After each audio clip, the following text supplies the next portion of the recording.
De Messias van Israël is gemaakt in samenwerking met het CGI. Hij werd hier in deze kibbutz geboren. Haar wieg stond in Brussel. En zij kwam een aantal jaar achter elkaar naar Israël om als vrijwilligster te werken in de kibbutz.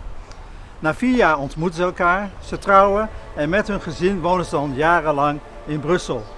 Totdat de Heer hen duidelijk maakt dat hij hen terug wil hier in deze kibbutz. Zij is artiest en maakt prachtige beelden. Hij is muzikant en maakt hele mooie composities.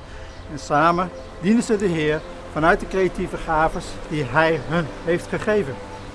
Vandaag ga ik voor onze serie, de Messias van Israël, bij hen op bezoek.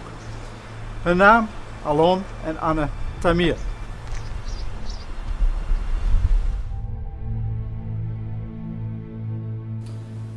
Alon and Anne, shalom. Shalom. And thank you for letting us in your new house in the kibbutz here. Can you introduce yourself to our audience in Holland? My name is Alon, my wife's name is Anne. We are a mixed couple of Belgian girl and Israeli boy. Yes. We have met actually across the street here on the other side that you cannot see. And it's like coming to this house, it's like we are closing the cycle, coming back to the roots, but to begin something new that's very interesting. I was born in this kibbutz, which is 4 kilometers south to the lake, to the Kinneret Lake, to the Sea of Galilee. And I grew up here until the age of 18. And came after the army and then left the kibbutz the same time we met, married in Belgium, stayed in Belgium for 18 years and then came back to the kibbutz. Okay, you were here for vacation? No, I was a volunteer. Volunteer? I was a volunteer, and I came the first time to Israel. I was 18 and I didn't know anything about Israel. But I believe today I can see, when I look back, all these white stones that brought me here and that brought me back, of course.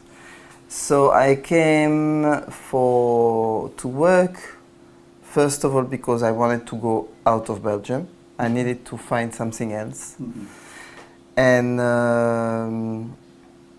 And the first time I came back, because I came for 4 years in and out Israel. When I came back, many people asked me why I want to go back again. So I said, but here I born again. And it wasn't at all the meaning of the Christian meaning. Okay, I didn't know the expressions, but this is what I felt. Here I born another time. And I found myself different here in Israel. So then we met after 4 years, and that's it. This is we came back 6 years ago. We came back 6 years ago. We knew when we went to Belgium, when we got married, we knew that one day we will be back. Were you born in an Orthodox environment or a liberal environment? Communist. Communist? Socialist. Oh wow.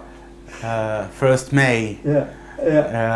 Bolshevik environment. Yeah, what influence had that for you? Well, in one hand, we had a really good time as kids because we had each other. You know, in the kibbutz, you live in a children's house, not together with your parents. On the other hand, the father figure and the mother figure, the family unit was very unclear. It was the kibbutz, and God is work. So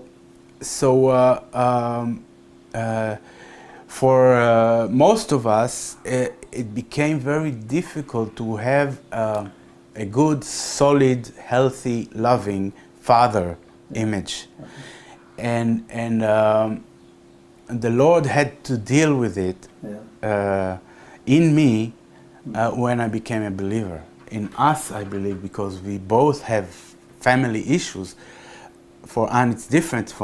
She lived in a city, but still there is some stuff. Now, so ideologically or spiritually, we weren't exposed to religion of any kind, but I remember one event at the age of 8 when I was walking. It was a winter evening and dark. It was dark outside, and I was walking. I heard a noise in the bushes, and I was afraid. I was 8 or something, and through my mouth I heard myself proclaiming Psalm 23, even if I Valley of darkness? to the valley of the darkness, the shadow of darkness, I wouldn't fear because you are with me. Now, I don't know where it came from, but I think it was a very significant moment in my life because I was very introverted kid. So my imaginary world had a new person in it. I didn't know how to call this person. I know today it was God already foreseeing my faith later on. Ron, how did you get born again? Because you said you felt born again, but then it happened. Yeah. It's by Alon. I mean, he got born again before me. Okay. It took me probably 2 years until I really gave myself, after Alon, to get baptized. That for me was clearly the meaning that's it. I'm walking now. Yeah. I understand the meaning of it, the deep meaning, and I give myself as my life, as a living sacrifice. Yeah. Did that, because you are an artist, we see here beautiful sculptures that you made. Did that influence your work? Very much. Yeah. Very much. How? Before, I was inspired mainly by emotional things. And it didn't have any meaning. It was a state of mind, and it was the beauty of a piece. And then I made a break. Okay. I knew I couldn't go on with it anymore. It didn't talk to me, and I wasn't inspired to do anything. So I took a break, especially the break when we came to Israel. I took a year of not creating anything. And then another year where I was trying. I didn't know where I was exactly. I didn't know. And it was around the time of my baptism. And it's really, we came back in 2008, and in 2010, then something happened. I was listening a lot to studies, and mainly by Derek Prince, and of course I was listening also in audio to the Bible. I start with Shaul, the King Shaul. And it was the first figure that was talking to me about his anointment as a king and his bitterness, his loneliness, his failure, and at the same time his royalty, even though he didn't born as a king. Yeah. So it was talking to me. Yeah. And I couldn't see him as someone bad. I saw him really as a person, like what we all, after all, we all have a calling. Sometimes it's, well, we don't know actually about the depth of the calling. The point is to renew ourselves in Him, in His Spirit. And and sometimes we fail. Yeah, sure. So we are, and it's more about the relationship in between us and Him and the Lord. Yeah. And then when we fail, we stand up again and we Continue. yes, we are, how you say, humbling yourself and you go on. Amen. So I saw this person, I saw this Shaul, and I wanted to make him a little bit more complex as just bitter. So in sculptures, in general, with the light and the angle, different angle, you just get different feelings, different perceptions. Yeah. So this is how it started. Okay. Then a lot of others arrived, and after this Shaul, then I did Samuel. Samuel that was coming to him, saying, Zeo, that's it. You fail. You are not anointed anymore. So it's much more, it's hard. It's a hard situation, and this prophet is coming with a hard news. So then I made Joseph. I know when it was. Yes. Then it's another story start, and then I made Joseph. Then I made his wife, Osnat, the Egyptian woman. Then I had to do Pharaoh. Then it's all like groups of people that have an interaction between one another, and it's give always the feeling like the person itself unperfect. It make it much more real to the person who look at these pieces, these sculptures, that we have a lot of things in common. So it's about the work. In Belgium already, I decided to stop all the rock bands I was involved with and start exploring for my the things I was dreaming about. For example, playing with authentic, rooted, traditional instrument players and singers. So I started together with composing my own music, and exploring that in a more deep way. I started to playing with many people and enlarging my horizons as a bass player and as a musician, together with studying some jazz methods and harmony analysis and so on. So actually I could say before that I'm a self-made musician. I was very ambitious in a way to be able to play anything you ask me to play. In terms of styles of music, and I did achieve a lot in that. And then Yeshua came into my life. And you started dealing with your ambition. Before that, because it took 7 years between the time I met him and the time I gave him my life. I didn't know exactly, I didn't meet any true believer to guide me, to disciple me into the path of taking the cross and being a true disciple of the Lord.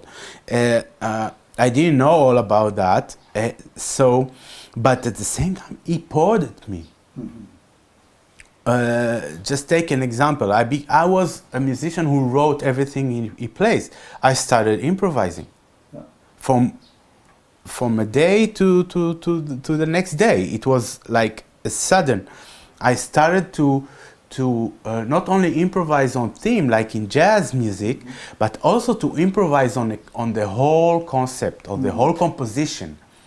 And I this time I was from this moment that I met him until 7 years later, I was going down in faith. I did a lot of stuff like going to to witchcraft and doing New Age stuff and believing in all sorts of world peace and stuff. But I didn't know. I didn't have anyone to guide me.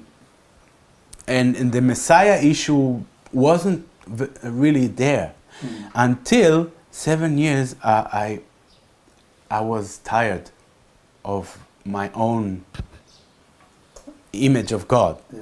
Okay, that I made God in my image for my comfort. And a friend of mine that suffered from deep depression, another Israeli guy, a musician, came and told me a simple thing. Alon, you need to accept Yeshua as the Messiah of Israel. I said, wow. Only God can tell me that. Yeah. And why do I need a Messiah? I mean, isn't God enough? I mean, but from this moment on, something in me was uncomfortable. I had to do something. So the thing I had to do was, Lord, God of Abraham, Isaac, and Jacob, if Yeshua is the Messiah of Israel, and if He's the life, the way, and the truth, I need you to show me that. Sure. And He did. Of course, here I am, Here you believing. are. So actually, there was revelation, like fireworks and vision in the sky in the desert of Israel, when I read the words of Yeshua, and only 7 years later, giving Him His life. And for this moment, I gave Him my life, my art, my music, my now. Everything. Yeah, and then He gave me all those scriptures that I composed. And when we came, I came with a big fire in my heart to sing the gospel to the Israeli people. Okay. The parts in the Old Testament, the prophets and the Psalms, and even in the Torah, that are pointing the Messiah, that are pointing the will, the way, the truth, and the purpose of God for His people. But it was a vision came from God, but it wasn't probably the right time, because I got so tired of being the singer, the guitar player, the sound engineer at the same time. And when people not following me, even believers, they said, no, we have this gig in the United States, we're going for the summer to play there. I said, but who's going to play for Israeli people? And finally I found myself tired and frustrated and lonely. So I said, okay, there must be something about the timing, or something about God's will for this moment that I need to understand. So I said, okay, let's go to the banana field and wait on the Lord. Okay, and then He spoke to you. And then He started speaking to me, building up my character, dealing with my self-ambition, dealing with my kibbutznik. Remember we talked about childhood, loneliness, parents' image and stuff. And he took the old man and brought a new, and he's still ongoing. I'm not done. He's not done with me yet. I believe we could talk for hours and hearing your story, but our time is over. Maybe we should come back and talk more. It's It's very interesting to hear your story. I want to thank you for letting us a little bit be part of your life. And well, who knows, we can see each other again. Thank you. It's a pleasure to talk to you, and really we send blessing to all the people in Netherlands,